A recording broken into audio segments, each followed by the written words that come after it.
Welcome back to Mission Pharmacy. Myself Mahesh Verma, assistant professor.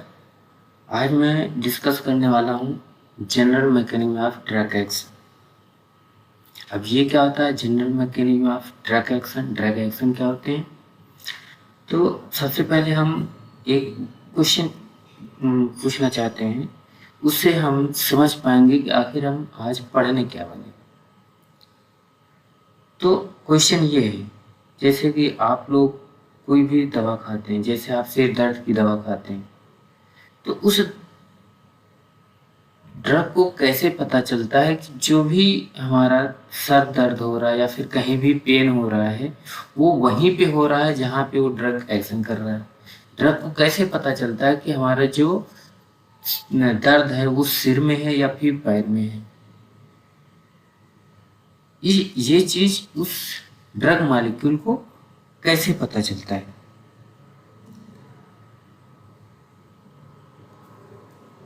आज हम इसी मैकेनिज्म, जो भी ये मैकेनिज्म है, एक तरह से बोल सकते हैं जो भी ये जादू है, इसके पीछे की जो साइंस है उसके बारे में समझेंगे। वो जो जादू है उसी को बोला जाता है ड्रग एक्शन। जो हमारा ड्रग है वो कैसा एक्शन कर रहा है उसी के बारे में आज हम कंप्लीटली डिस्कस करेंगे। तो आज हम उसी ड्रग को ट्रैक करेंगे कि हमारा जो ड्रग मॉलिक्यूल है जब हमारे शरीर में एंट्री लेता है तो वहां से लेकर बीमारी को ठीक करने तक का उसका पूरा सफर कैसा होता है। आज हम उसी की फार्माकोडायनेमिक और फार्माकोकाइनेटिक्स के बारे में भी समझेंगे और उनके बीच के अंतर को पता करेंगे। नॉर्मली क्या होता है कि जब हम कोई भी ड्रग खाते हैं, कोई भी दवा खाते हैं, तो हमारे शरीर में कोई नया फंक्शन स्टार्ट नहीं करता है। वो हमारे शरीर में जो भी फंक्शन चल रहे हैं या तो उसी फंक्शन को तेज कर देगा या फिर उसी फंक्शन को कम कर देगा। तो हमारा जो भी ड्रग मॉलिक्यूल है वो केवल उस जो भी फंक्शन हमारे बॉडी में चले उसको तेज और धीम, यही दो एक्शन करते हैं जाके। जैसे आप समझ सकते हैं, जैसे एक ताला है, ताले को खोलने के लिए एक चाबी होता है। उसी तरीके से हमारे शरीर में, हमारा जो शरीर है ये पूरा तालों का एक नेटवर्क है और उस ताले को खोलने के लिए जो चाबी यूज की जाती है वो है हमारा चाबी। जो भी चाबी यूज की जाती है वो हमारा क्या है? ड्रग्स। जो हमारे शरीर में जो भी ढेर सारे ताले हैं उनको ओपन करता है वो है ड्रग्स। अगर हमारा जो ड्रग है वो सही ताले के पास गया तब तो ताला ओपन होगा, अगर सही ताले के पास नहीं गया तो वो ताला ओपन नहीं होगा। अब हम आते हैं अपने मेन टॉपिक पे, जो हमें उस ताले और चाबी के बारे में समझना है, कैसे कैसे क्या हो रहे हैं। तो सबसे पहले जब हम कोई भी ड्रग खाते हैं, जैसे यहाँ पे दे रखा एडमिनिस्ट्रेशन, कि हम कोई ड्रग एडमिनिस्टर कर रहे हैं, मतलब खा रहे हैं, उसी को बोला जाता है drug is administered by an appropriate route. हम पिछले वाले जो वीडियो है उसमें हमने रूट ऑफ एडमिनिस्ट्रेशन के बारे में डिस्कस किया था। वही चीज यहाँ पे है कि अलग अलग रूट से हम ड्रग को एडमिनिस्टर करेंगे, जैसे ओरल, पैरेंट्रल और डर्मल, सबडर्मल। ये जो हमारे हैं ये रूट है। इन रूट के थ्रू हम ड्रग को लेते हैं, इनहेलेशन के थ्रू लेते हैं, रेक्टल के थ्रू लेते हैं। तो ये हमारे डिफरेंट रूट हैं किसके लिए? एडमिनिस्ट्रेड ऑफ ड्रग को एडमिनिस्टर को लेने के लिए। जब हम ड्रग को खाते हैं तो वो इंटर कहाँ करता है? आते हैं ओरली। कोई ड्रग ओरली खाया जा रहा है तो वो कहाँ पे जाएगा? हमारे स्टमक में जाएगा। स्टमक में उसका क्या होगा? Dissolution and disintegration. जब वो डिसोल्यूशन और डिसइंटीग्रेशन हो जाएगा तो उसका एब्जॉर्प्शन होगा। Drug enter the systemic circulation from the site of administration. जैसे भी हम अगर सबलिंगुअल खा रहे हैं, मान लो एक ओरली खाए एक सबलिंगुअल खाए, ओरली क्या करेंगे, वो स्टमक में जाएगा, वहाँ पे डिसइंटीग्रेट डिसोल्यूशन डिसइंटीग्रेशन होगा, उसके बाद उसका एब्जॉर्प्शन होगा इंटेस्टाइनल वाल से। और दूसरा सबलिंगुअल जो खाए वो वहीं से जो हमारे माउथ में जो भी कैपिलरीज हैं, वेन्स हैं, आर्टरीज हैं, उनके थ्रू उनका एब्जॉर्प्शन होना शुरू हो जाएगा। एब्जॉर्प्शन क्या, हमारा जो ड्रग एडमिनिस्ट्रेशन साइट है वहाँ से ड्रग का हमारे ब्लड सर्कुलेशन में जाने को ही क्या कहते हैं, एब्जॉर्प्शन। दूसरा डिस्ट्रीब्यूशन, अब जो भी ड्रग हमारे ब्लड सर्कुलेशन में गया है उसको हम डिस्ट्रीब्यूट करेंगे, अलग अलग आयरन को भेजेंगे। उसी जो हमारा डिस्ट्रीब्यूशन होगा, जो हमारा ड्रग अलग अलग स्थान पे भेजा जाएगा, वही एक स्थान होता है जहाँ पे कहीं पे अगर उस ड्रग को एक्शन करना है, मान लो अगर सर में दर्द हो रहा है तो हमारा जो ड्रग है वो कहाँ पे जाएगा, सर में जाएगा, वहां पे जाके अपना एक्शन देगा। उसी तरीके से हर जगह इसको डिस्ट्रीब्यूट किया जाएगा। नेक्स्ट आता है इंटरेक्शन विद टारगेट। ये क्या करेगा, जब हमारे ब्लड में जाने के बाद डिस्ट्रीब्यूट हो जाएगा, फिर टारगेट पहुंचेगा। जैसे सिर में दर्द हो रहा है तो वहां पे पहुंचेगा, वहां पे वो जो पेन है, जो दर्द है, उसके लिए कोई टारगेट होगा, उससे जाके वो बाइंड होगा, उसी को बोला जाता है interaction with target. Drug bind to specific molecular target. जैसे हमने क्या बताया था, लॉक एंड की। अब की में क्या है, हमारा जो ड्रग मॉलिक्यूल जा रहा है वो खाया जा रहा है, फिर उसका एब्जॉर्प्शन हो रहा है, फिर डिस्ट्रीब्यूट होके फिर जा रहा है टारगेट के पास। टारगेट हमारा क्या है, लॉक। हमारा ड्रग मॉलिक्यूल उस लॉक के साथ इंटरेक्शन करेगा। अगर अच्छा इंटरेक्शन हुआ तो वो एक्शन शो करेगा, अगर इंटरेक्शन अच्छा नहीं हुआ तो वो रिजल्ट, मतलब जो भी रिजल्ट है वो शो नहीं करेगा। तो सीधी सी बात है, interaction with target molecule. Target क्या करेगा, जो हमारा ड्रग होगा वो बाइंड करेगा स्पेसिफिक टारगेट मॉलिक्यूल, या जिसको बोल सकते हैं receptor, enzyme, ion channel, DNA और कैरियर प्रोटीन, उसके साथ जाके बाइंड करेगा। उसके बाद क्या करेगा, वो फार्माकोलॉजिकल रिस्पॉन्स करेगा। जैसे अगर बाइंड हो गया तो वो कोई ना कोई चीज रिस्पॉन्स देगा कि हाँ अटैच हो गया है, या फिर उसमें जो भी केमिकल रिएक्शन है उसको उसमें चेंजेज आने लगे। जैसे interaction produce a change in the function और एक्टिविटी ऑफ टारगेट। जैसे वो जाके उस टारगेट से बाइंड करेगा, उस टारगेट में कुछ चेंजेस लाएगा, उसी को बोला जाता है फार्माकोलॉजिकल रिस्पॉन्स। और जब हमारे टारगेट में चेंजेज आएंगे, हमारे एंजाइम में चेंज आएगा, हमारे रिसेप्टर में चेंज, या डीएनए या कैरियर प्रोटीन में कहीं भी चेंज आया, चेंज आने के बाद वो कुछ इफेक्ट देगा, जिसको बोला जाता है थेरेप्यूटिक इफेक्ट। जिस चीज के लिए खाए थे, मान लो पैरासीटामोल खाए थे, वो फीवर के लिए खाए थे, अब वो जो फीवर होगा उस फीवर को कम करेगा, बॉडी टेम्परेचर को वो कम करेगा, उसी को बोला जाता है थेरेप्यूटिक इफेक्ट। ये हमने क्या किया, सीक्वेंस ऑफ ड्रग एक्शन पढ़ा, ड्रग के साथ क्या क्या हो रहा है। उसके बाद आते हैं टाइप्स ऑफ ड्रग इंटरेक्शन, कौन कौन से इंटरेक्शन होते हैं ड्रग के। जैसे एगोनिस्ट क्या करेगा, जो हमारा ड्रग मॉलिक्यूल है जब वो अपने रिसेप्टर से बाइंड होगा, या फिर हमारा जो चाबी है वो अपने एक्चुअल वाले ताले से, जो सही ताला है उससे जब बाइंड होगा और उसके एक्शन को बढ़ा देगा, सही चाबी सही वाले ताले से जाके बाइंड होगा तो उसके एक्शन को बढ़ा देगा, उसी को बोला जाता है एगोनिस्ट। मतलब हमारा जो ड्रग मॉलिक्यूल है वो रिसेप्टर से बाइंड होके उस जो भी रिसेप्टर जो भी काम कर रहा है उस काम को बढ़ा दे, तो उसको बोला जाता है एगोनिस्ट। जैसे bind to the receptor and activate it, produce a response, जो भी रिस्पॉन्स उसका है वो प्रोड्यूस करेगा, उसको बढ़ा देगा, उसको बोला जाता है एगोनिस्ट। दूसरा एंटागोनिस्ट, ये क्या करेगा, रिसेप्टर के साथ बाइंड करेगा लेकिन उसको इनएक्टिवेट करेगा। पहला वाला एगोनिस्ट क्या था, उसको एक्टिवेट करेगा, दूसरा उसको इनएक्टिवेट करेगा। और जब इनएक्टिवेट कर देगा तो जो भी रिस्पॉन्स वो दे रहा था वो रिस्पॉन्स अब नहीं मिलेगा, उसको बोला जाता है एंटागोनिस्ट। नेक्स्ट आता है पार्शियल एगोनिस्ट, मतलब अब पार्शियल मतलब थोड़ा बहुत, एगोनिस्ट मतलब उसके एक्शन को बढ़ाएगा या फिर रिसेप्टर को एक्टिवेट करेगा। तो इसमें पार्शियल थोड़ा बहुत एक्टिवेट करता है, उसीलिए उसको बोला गया है पार्शियल एगोनिस्ट। नेक्स्ट आता है इनवर्स एगोनिस्ट। अब इनवर्स एगोनिस्ट क्या है, एगोनिस्ट मतलब एक्शन को बढ़ाना, इनवर्स मतलब उल्टा।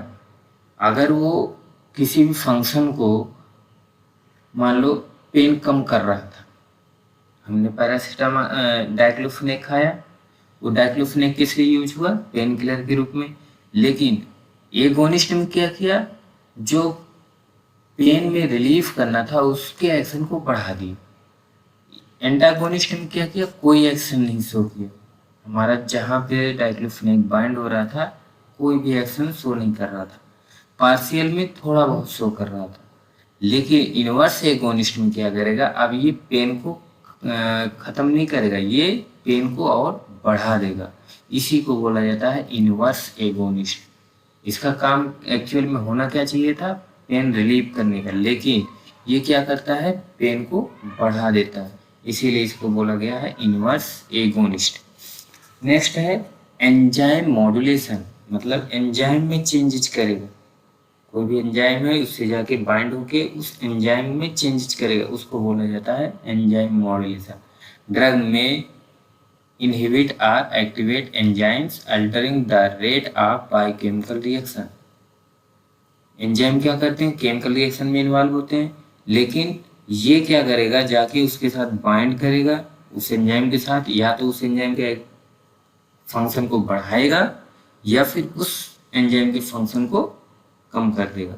ये दोनों चीजें कर सकते हैं।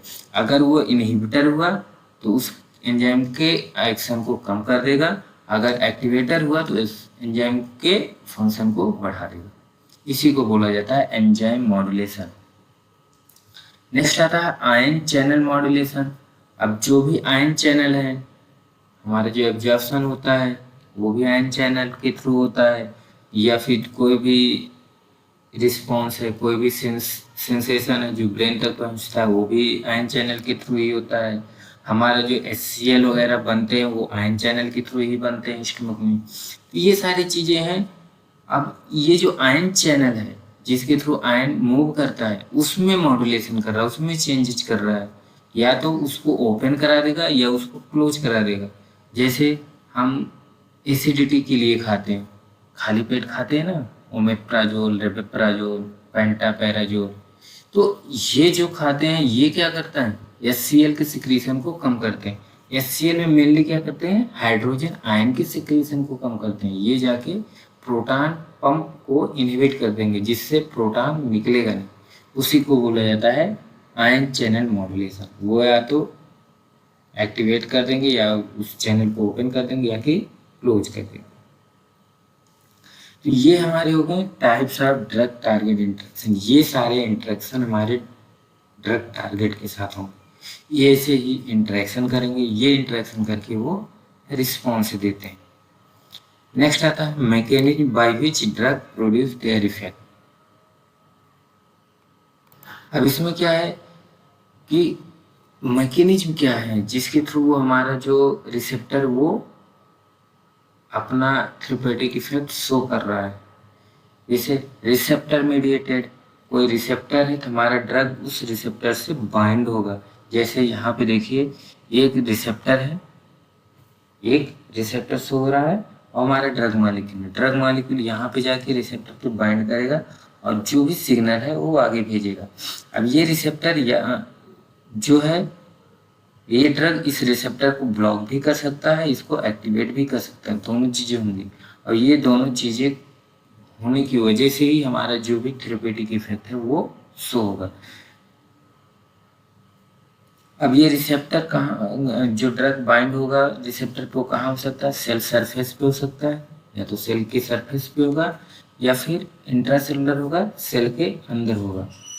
अब ये अगर ड्रग बाइंड होगा उसको क्या करेगा, उसमें अल्टर सेलुलर फंक्शन, उसके जो भी सेल के फंक्शंस हैं उसको वो अल्टर कर देगा, उसको चेंज कर देगा। नेक्स्ट आता है एंजाइम मॉड्यूलेशन। ये एंजाइम में चेंजेस करेगा।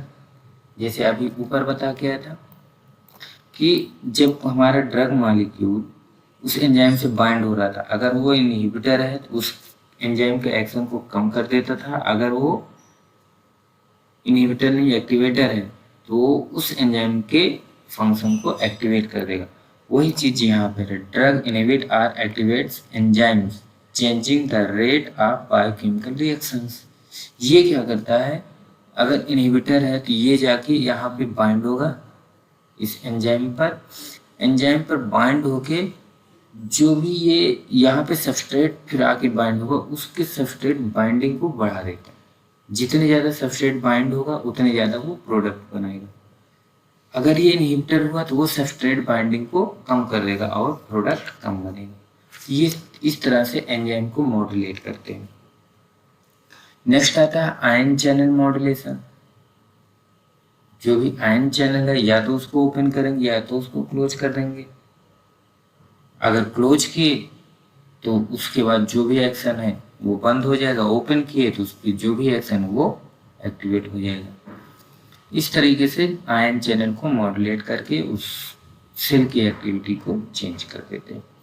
नेक्स्ट आता है ट्रांसपोर्टर मॉड्यूलेशन। ट्रांसपोर्टर मॉड्यूलेशन मतलब कोई भी प्रोटीन है जो ट्रांसपोर्टर का काम कर रही है, जैसे हमारे स्टमक में या फिर हमारे इंटेस्टाइन में जो एब्जॉर्प्शन होता है वो लिपिड या फैट सॉल्युबल सब्सटेंस का फास्ट होता है as compare to water soluble. अब वाटर सॉल्युबल का एब्जॉर्प्शन नहीं होता, तो उस वाटर सॉल्युबल सब्सटेंस को एब्जॉर्ब कराने के लिए कुछ प्रोटीन काम करते हैं जिससे बोला जाता है ट्रांसपोर्टर। अब वो ट्रांसपोर्टर हम ड्रग देंगे और जब ड्रग देंगे तो वो ट्रांसपोर्टर एक्टिवेट हो जाएंगे और एब्जॉर्प्शन बढ़ा देते हैं। इस तरीके से हमारे जो ट्रांसपोर्टर है उसको उसमें चेंजेज करके हम जो भी हमारा फंक्शन है उसको इनहेंस करते हैं या फिर उस फंक्शन को कम करते हैं। नेक्स्ट आता है जीन एक्सप्रेशन मॉड्यूलेशन। अब जीन एक्सप्रेशन जैसे कोई भी जेनेटिक इंफॉर्मेशन जो कि हमें चेंज करना है, म्यूटेशन कराना है, उसमें चेंजेस कराने हैं। जैसे सिकल सेल एनीमिया होता है, हंसी की जैसा हमारा आरबीसी हो जाता है जिससे ऑक्सीजन ट्रांसपोर्ट नहीं हो पाता है, तो उस केस में क्या होता है, वैलिन एक एमिनो एसिड होता है वो आ जाता है। अब उस वैलिन को रिमूव करना है, मतलब उसके जीन एक्सप्रेशन को ही मॉड्यूलेट करना है, उस वैलिन को रिमूव करना है। तो उसके लिए क्या किया जाता है, उस जीन टेक्नोलॉजी या बायोटेक्नोलॉजी का यूज किया जाता है और उसमें क्या करते हैं, जीन के एक्सप्रेशन को ही चेंज कर रहे हैं जिससे सिकल सेल एनीमिया को क्योर किया जा सके। इसी को बोला जाता है जीन एक्सप्रेशन मॉड्यूलेशन। जो भी हमारा जीन एक्सप्रेस कर रहा है उसको ही चेंज कर रहे हैं। उसके लिए क्या करते हैं, drug affect DNA RNA or protein to alter gene expression. हम डीएनए आरएनए या फिर प्रोटीन सिंथेसिस को ही अल्टर कर देंगे जिससे हमारा जीन एक्सप्रेशन चेंज हो जाएगा। नेक्स्ट आता है फैक्टर अफेक्टिंग ड्रग एक्शन। कौन कौन से फैक्टर हैं जो ड्रग एक्शन को अफेक्ट करेंगे। सबसे पहला है dose and concentration. Dose and concentration, dose का मतलब हम कितनी डोज में दे रहे हैं, 200 mg दे रहे हैं, 300 mg दे रहे हैं। उसका कंसंट्रेशन क्या है उस पर डिपेंड करेगा। जितने ज़्यादा कंसंट्रेशन होगा उतने ज़्यादा उस ड्रग का एक्शन होगा। तो जो हमारा ड्रग एक्शन है वो डिपेंड करता है डोज पे या फिर उस ड्रग के कंसंट्रेशन पे। दूसरा क्या है, रूट ऑफ एडमिनिस्ट्रेशन, मतलब किस रूट से हम उस ड्रग को ले रहे हैं इस पर भी डिपेंड करेगा कि ड्रग का एक्शन क्या होगा और कितना होगा। जैसे हम पिछले वीडियो में बता चुके थे कि जो पेरेंटल ड्रग है, जो पेरेंटल रूट से दिए जा रहे हैं, जो इंजेक्शन के थ्रू दिए जा रहे हैं, उसका एक्शन ज़्यादा होगा। क्यों ज़्यादा होगा? क्योंकि जो फर्स्ट पास मेटाबॉलिज्म है, कुछ चीज़ें, कुछ ड्रग जो हमारे स्टमक में मेटाबोलाइज हो जाती हैं, वो चीज़ें इंजेक्शन वाले में नहीं होगा। जो आईवी दिया जा रहा है उसमें, या फिर जो आईएम दिया जा रहा है उसमें जो मेटाबॉलिज्म है वो चीज़ें नहीं होती, जिससे ज़्यादा अमाउंट में, ज़्यादा कंसंट्रेशन में हमारा जो ड्रग है वो टारगेट तक पहुंचता है और वो अपना एक्शन शुरू करता है। लेकिन अगर वही ओरली दे रहे हैं तो वो स्टमक में जाकर मेटाबोलाइज होगा, कम कंसंट्रेशन में ब्लड में एब्जॉर्ब होगा, और जब कम कंसंट्रेशन में एब्जॉर्ब होगा तो उसका एक्शन भी कम होगा। नेक्स्ट है एब्जॉर्प्शन एंड बायो अवेलेबिलिटी। अब एब्जॉर्प्शन, जब हम खाएंगे कोई ड्रग या फिर सबलिंगुअल लेंगे या फिर स्किन के लिए कोई ड्रग यूज कर रहे हैं, तो वो एब्जॉर्ब होके कहाँ जाते हैं? ब्लड में। वो एब्जॉर्ब होके ब्लड में जाते हैं। अगर किसी भी ड्रग का एब्जॉर्प्शन कम हुआ तो उसका एक्शन भी कम आएगा। हमारे ब्लड में अगर कम अमाउंट में ड्रग पहुंचेगा तो उसका एक्शन भी तो कम आएगा। दूसरी चीज है बायो अवेलेबिलिटी। बायो अवेलेबिलिटी क्या होता है? उस ड्रग मॉलिक्यूल का वो अमाउंट जो हमें थेरेप्यूटिक इफेक्ट शो करे। मान लो हमने 500 mg खाया, लेकिन जो थेरेप्यूटिक इफेक्ट आया वो 400 mg से आया, बाकी जो 100 mg है उसका रिस्पॉन्स नहीं आया, तो हमारी बायोअवेलेबिलिटी क्या हो गई? 400 mg। 500 mg नहीं होगा, क्योंकि 100 mg जो है वो थेरेप्यूटिक इफेक्ट में इन्वॉल्व ही नहीं हुआ, इसलिए उसको बायोअवेलेबिलिटी के रूप में नहीं देखा जाता। अब इन्वॉल्व क्यों नहीं हुआ? हो सकता है उसका एब्जॉर्प्शन ना हुआ हो, फर्स्ट पार्ट मेटाबॉलिज्म के थ्रू निकल गया हो, या फिर अगर एब्जॉर्ब हुआ हो तो वो जाके जो ब्लड में हमारा एल्ब्यूमिन प्रोटीन होता है उसके साथ बाइंड हो गया हो, जिसको बोला जाता है प्रोटीन ड्रग बाइंडिंग। अगर प्रोटीन ड्रग बाइंडिंग ज़्यादा है, इसका मतलब हमारा जो ड्रग है वो प्रोटीन से ज़्यादा बाइंड कर रहा है, और अगर ज़्यादा बाइंड करेगा तो वो थेरेप्यूटिक इफेक्ट के लिए अवेलेबल नहीं रह पाएगा और उसकी अवेलेबिलिटी कम हो जाएगी। ये चीज़ें अफेक्ट करते हैं। जितने ज़्यादा अवेलेबिलिटी होगी ड्रग की, उतने ज़्यादा वो क्या करेगा? एक्शन शो करेगा। नेक्स्ट है डिस्ट्रीब्यूशन एंड प्रोटीन बाइंडिंग। अब देखो यहाँ पे प्रोटीन बाइंडिंग जो है, अगर प्रोटीन बाइंडिंग ज़्यादा है तो बायोअवेलेबिलिटी कम हो जाएगी, ऑटोमेटिक ड्रग एक्शन कम हो जाएगा। डिस्ट्रीब्यूशन, अगर डिस्ट्रीब्यूशन प्रॉपर नहीं हुआ है तो भी ड्रग का एक्शन नहीं होगा। मेटाबॉलिज्म एलिमिनेशन, अगर ड्रग का मेटाबॉलिज्म ज़्यादा हो रहा है, जैसे अभी की बताया था कि अगर कोई ड्रग ओरली लेते हैं स्टमक में जाके उसका मेटाबॉलिज्म होता है, अगर कोई ड्रग मेटाबोलाइज ज़्यादा हो रहा है तो उसका ड्रग एक्शन कम आएगा। अगर मेटाबॉलिज्म ज़्यादा है तो ड्रग एक्शन कम होगा। एलिमिनेशन, अगर एलिमिनेशन फास्ट है, उसका एलिमिनेशन फास्ट हो रहा है तो भी उसका ड्रग का एक्शन कम होगा। एज पे भी डिपेंड करता है। जैसे बच्चे को कम डोज दिया जाता है और एडल्ट को हाई डोज दिया जाता है, फिर जो बूढ़े हो जाते हैं, ओल्ड स्टेज में आ जाते हैं, उनको भी कम डोज दिया जाता है। इस तरीके से एज डिपेंड करता है और उनका जेंडर डिपेंड करता है। कुछ चीज़ें होती हैं जो जेनेटिक्स होती हैं, वो भी डिपेंड करता है कि किस व्यक्ति को कितनी डोज में हम ड्रग दे सकते हैं। और किसी किसी व्यक्ति में जो एज अफेक्ट करता है कि उसका ड्रग एक्शन क्या होगा। कभी कभी क्या होता है, जो एजेड बच्चे हैं उनका जो ड्रग एक्शन होता है, उनका एंजाइम प्रॉपर काम कर रहा है, उनका एंजाइम प्रॉपर काम कर रहा है, इस वजह से उनका ड्रग एक्शन ज़्यादा होगा। जैसे जैसे एज बढ़ती जाती है उनका ड्रग एक्शन कम होता जाता है, क्योंकि उनके जो बॉडी के जो फंक्शंस है वो स्लो डाउन होते हैं। और स्टार्टिंग में मैंने क्या बताया था कि जो ड्रग है वो कोई नया फंक्शन ऐड नहीं करता, बल्कि जो हमारे बॉडी में फंक्शन चल रहे हैं उनको अल्टर कराता है, उनको चेंज करता है।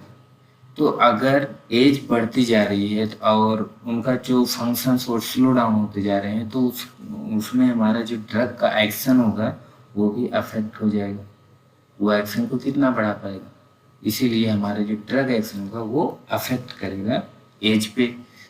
जेंडर पर भी डिपेंड करता है, क्योंकि जो फीमेल होती हैं उसमें कुछ फंक्शंस ज़्यादा चलते हैं जो एज कंपेयर टू मेल, तो इस वजह से उनमें चेंजेज, जो उनका ड्रग एक्शन है वो अलग हो जाता है। डिजीज स्टेट, अब कोई अगर डिजीज स्टेट में है तो उसका अलग ड्रग चलेगा। आप सोच रहे होंगे कि अगर डिजीज स्टेट में नहीं है तो ड्रग ही क्यों खाएंगे। हाँ, होता है, दिमाग में आता है, ये सारी क्वेश्चन आती हैं। तो इसमें क्या है, जैसे हम क्या कर रहे हैं, किसी व्यक्ति को पेट के लिए दे रहे हैं, उसको एसिडिटी हो रखी है, लेकिन उसके साथ साथ उसको कुछ दूसरा और भी प्रॉब्लम हो रखा है, तो इस केस में हमारा जो एक्शन है ड्रग का वो अफेक्ट करेगा,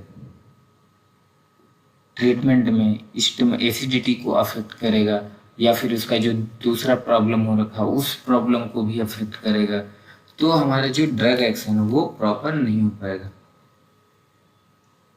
अगर मान लो किसी को अल्सर हो रखा है और उसको कोई भी ऐसा ड्रग चल रहा है, जैसे कार्डियक ड्रग चल रहे हैं जो कि ओरली दिया जा रहा है, अगर उसको अल्सर हो रखा है तो वो ड्रग का एब्जॉर्प्शन नहीं हो पाएगा प्रॉपर, और हम ट्रीट कर रहे थे कार्डियक फंक्शन को, लेकिन हमारे स्टमक में कुछ प्रॉब्लम या फिर अल्सर होने की वजह से ड्रग का एब्जॉर्प्शन स्लो हो गई। तो ये डिजीज स्टेट है जो हमारे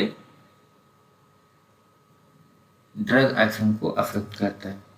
नेक्स्ट है ड्रग इंटरेक्शंस। अब ड्रग इंटरेक्शन जैसे कुछ चीज़ें होती हैं, बोला जाता है कि कोई भी फूड है उसको इस ड्रग के साथ ना खाओ, या फिर दो फूड एक साथ ना खाओ। तो ये चीज़ें होती हैं, इसी को बोला जाता है ड्रग इंटरेक्शन। क्या करते हैं, हमारे जो ड्रग है उस फूड के साथ या फिर उस ड्रग के साथ कंबाइंड करके कुछ ऐसा कंपाउंड बना लेता है जिसका एब्जॉर्प्शन नहीं होता, जिसका डिस्ट्रीब्यूशन नहीं होता, जिसकी वजह से उस ड्रग का जो एक्शन है वो नहीं आ पाता। इसको बोला जाता है ड्रग इंटरेक्शन। नेक्स्ट आता है रिसेप्टर सेंसिटिविटी या डेंसिटी। अब रिसेप्टर हमारे बॉडी में जो है उसकी सेंसिटिविटी क्या है, अगर हाई सेंसिटिव है स्मॉल डोज में वो एक्शन दे देगा, लेकिन सेंसिटिविटी कम है तो क्या करेगा, हाई डोज देना पड़ेगा, तब जाके वो अपना एक्शन शो कर पाएगा। तो इस तरीके से हमारा जो ड्रग का एक्शन है वो डिपेंड करता है रिसेप्टर के सेंसिटिविटी पर। नेक्स्ट आता है desired versus undesired effect. Desired effect क्या होता है, जो हम ड्रग खाए, मान लो हमने पेन किलर खाया, तो हम डिजायर्ड इफेक्ट क्या है कि वो जो पेन है वो रिलीफ हो जाए, पेन में रिलीफ मिले, उसी को बोला जाता है डिजायर्ड इफेक्ट, या उसी को बोला जाता है therapeutic effect. Relief of symptoms, cure of disease, prevention of complication, improvement in quality of life. Undesired effect इसी को बोला जाता है एडवर्स इफेक्ट। जैसे हम ड्रग खाते हैं तो ऐसा तो है नहीं कि हमारे ड्रग जो है वो उसी पोजीशन पे केवल जाके पहुंचेंगे जहाँ पे हमें एक्शन शो कराना है। बॉडी में डिस्ट्रीब्यूट होगा तो हर जगह डिस्ट्रीब्यूट होगा। अब जब हर जगह होगा कुछ ना कुछ इफेक्ट और देगा, उसी को बोला जाता है एडवर्स इफेक्ट, अनडिजायर्ड इफेक्ट। उसी को बोला जाता है अनवांटेड और harmful effect occurring along with or independent of therapeutic effect. मतलब जो भी थेरेपेटिक इफेक्ट है उसके अलावा कोई इफेक्ट आ रहा है, हार्मफुल इफेक्ट है, उसको बोला जाता है एडवर्स इफेक्ट। अब कुछ चीज़ें जो याद करने वाली पॉइंट है वो है drug must reach the site of action in adequate concentration. मतलब अगर हम ड्रग खा रहे हैं वो साइट ऑफ एक्शन पे पर्याप्त अमाउंट में नहीं पहुंच रहा है तो वो अपना प्रॉपर जो एक्शन है वो शो नहीं करेगा। ये इसीलिए बताया जाए एडिक्वेट कंसंट्रेशन में वहाँ पर पहुँचना चाहिए, तब जाके वो अपना एक्शन शो कर पाएगा। नेक्स्ट है it must interact with the right target. अगर हमारा जो ड्रग है वो राइट टारगेट से जाके बाइंड नहीं हुआ तो वो दूसरा इफेक्ट शो करेगा, एडवर्स इफेक्ट शो करेगा, उसी को बोला जाता है अनडिजायर्ड इफेक्ट जो है वो शो करने लगेगा। नेक्स्ट है the interaction must produce the desired response. मतलब अगर राइट टारगेट से बाइंड होगा तो राइट इफेक्ट आएगा, अगर राइट टारगेट से नहीं बाइंड हुआ तो अनडिजायर्ड इफेक्ट आने लगेंगे। तो जो भी इंटरेक्शन है वो राइट रिस्पॉन्स ही प्रोड्यूस करे। The response should be safe and effective and specific. हमारा जो भी इफेक्ट है, जो हमारा ड्रग प्रोड्यूस करेगा, जो हमारा रिसेप्टर प्रोड्यूस करेगा, वो क्या होना चाहिए, सेफ होना चाहिए और इफेक्टिव होना चाहिए और स्पेसिफिक होना चाहिए, क्योंकि जो हमारे रिसेप्टर हैं वो स्पेसिफिक रिसेप्टर हैं और वो पर्टिकुलर फंक्शन को परफॉर्म करते हैं। तो जब हमारा ड्रग उस पर्टिकुलर रिसेप्टर पे बाइंड होगा तो एक पर्टिकुलर रिस्पॉन्स जनरेट होगा और वो रिस्पॉन्स सेफ होना चाहिए और इफेक्टिव होना चाहिए। अब समरी में क्या देखते हैं, drug acts by interacting with specific target. अभी बताया कि स्पेसिफिक टारगेट के साथ अगर वो पेन किलर के लिए पेन के लिए रिस्पॉन्सिबल है तो वो पेन के लिए ही होगा, अगर वो हाइपरटेंशन के लिए या फिर मतलब ब्लड प्रेशर के लिए तो ब्लड प्रेशर के लिए शो करेगा। तो उसी तरीके से हमारा जो स्पेसिफिक टारगेट है वो स्पेसिफिक कंडीशन को ट्रीट करेगा। एंड मॉडिफाइंग बायोलॉजिकल फंक्शन, जो भी उसका स्पेसिफिक टारगेट उसका एक स्पेसिफिक बायोलॉजिकल फंक्शन होगा उसको वो मॉडिफाई करेगा। This lead to a pharmacological response. अगर ये ऐसा हुआ हमारा जो स्पेसिफिक टारगेट है उसमें स्पेसिफिक मॉडिफिकेशन होगा, एक फार्माकोलॉजिकल रिस्पॉन्स शो करेगा that result in desired therapeutic effect. और वो एक जरूरी है हमारा थेरेप्यूटिक इफेक्ट वो रिजल्ट के रूप में वो हमें प्राप्त होगा।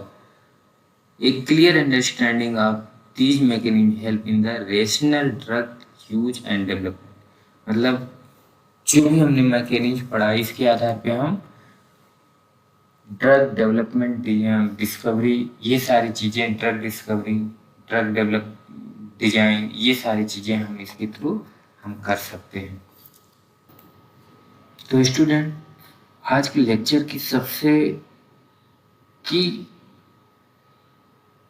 पॉइंट जो थे वो क्या थे, हमने देखा कि ड्रग एक्शन के 6 मुख्य स्टेप थे, जैसे एडमिनिस्ट्रेशन से लेके थेरेप्यूटिक इफेक्ट तक। इसके बाद हमने कुछ पॉइंट देखे जैसे एगोनिस्ट क्या होते हैं, एंटागोनिस्ट क्या होते हैं, पार्शियल एगोनिस्ट क्या होते हैं, इनवर्स एगोनिस्ट क्या होते हैं, एंजाइम मॉड्यूलेशन क्या होते हैं, आयन चैनल मॉड्यूलेशन क्या होते हैं, इसके बारे में पढ़ा। जिसमें हमने देखा कि एगोनिस्ट जो है वो रिसेप्टर को ऑन करता था, उसको चालू करता था, एंटागोनिस्ट उसको ब्लॉक कर देता था, पार्शियल एगोनिस्ट उसको डिम करता था और इनवर्स एगोनिस्ट उसको क्या करता था, उससे उल्टा काम करवाता था। ये सारी चीजें हमने पढ़ी। उसके बाद हमने कुछ चीजें पढ़ी जैसे रिसेप्टर मीडिएटेड क्या होते हैं, एंजाइम मॉड्यूलेशन क्या होता है, आयन चैनल मॉड्यूलेशन क्या होता है, ट्रांसपोर्टर क्या होते हैं, उसमें मॉड्यूलेशन क्या होता है, जीन एक्सप्रेशन को कैसे मॉड्यूलेट करते हैं, ये सारी चीजें हमने पढ़ी। उसके बाद नेक्स्ट हमने पढ़ा फैक्टर कौन कौन से हैं जो ड्रग के एक्शन को अफेक्ट करते हैं। नेक्स्ट हमने पढ़ा डिजायर्ड और अनडिजायर्ड इफेक्ट क्या होते हैं। ये सारी चीजें हमने आज के इस वीडियो में हमने डिस्कस किया। तो बच्चों अगर आपको किसी भी स्टेप में कोई भी कंफ्यूजन है तो आप कमेंट बॉक्स में पूछ सकते हैं, और कोई भी क्वेश्चन अगर आपके मन में है, कोई भी छोटा सा क्वेश्चन हो तो आप उसको बेझिझक पूछिए, मैं आपके क्वेश्चन का तुरंत आंसर देने की कोशिश करूंगा। तो आज की क्लास में आप सभी का पार्टिसिपेशन बहुत अच्छा रहा। मैं इसके नोट्स जो है हम टेलीग्राम पर अपलोड कर देंगे और टेलीग्राम का जो लिंक है वो डिस्क्रिप्शन बॉक्स में दिया गया है। आप वहाँ से डायरेक्ट हमारे टेलीग्राम चैनल मिशन फार्मेसी पर पहुँच सकते हैं और उसको डाउनलोड कर सकते हैं। तो आज के लिए थैंक यू, और हम नेक्स्ट वीडियो में नेक्स्ट टॉपिक के साथ मिलेंगे। तब तक के लिए जय हिंद, थैंक यू, धन्यवाद, सबका खैर।